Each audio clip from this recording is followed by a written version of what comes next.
I've got a message today. Now, this is for anyone who's going through a what if situation. And as I was praying about this, the answer I got was, I just got pure clarity from it. Like, I knew that this was a sure answer. And the answer was forbidden fruits.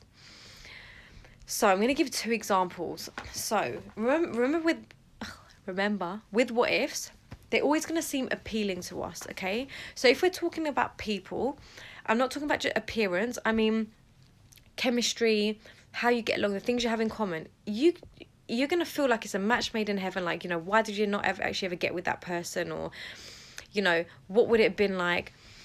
And that is dangerous territory, my friend. But I'll go back to that in a minute, because sometimes you're exactly where God needs you to be, okay? And remember, when we're in a particular place, situation, it's not always going to be perfect, okay? There's going to be ups and downs, but when we have moments, that's when we tend to question things. So let me give 2 examples.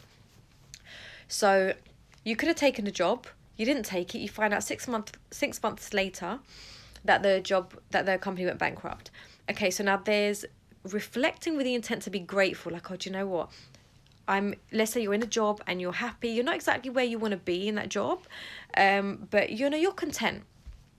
But then you hear about that and you're reflecting, you're like, wow, I'm just so lucky I didn't take it, because I would never have known that was going to happen.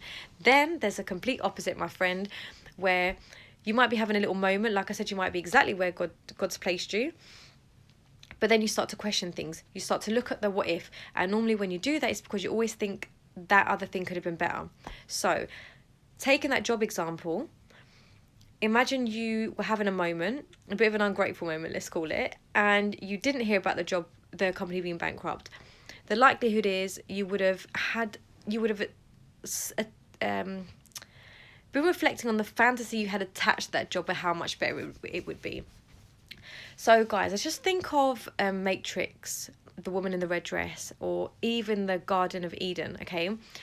These what ifs are going to seem so appealing. Now, with people, it's dangerous territory, because a lot of the time you might not be able to revisit jobs, or I don't know, a property you didn't buy, okay? But with people you can. So I think the message here is to be a little bit more like example number 1, even if we don't know the outcome.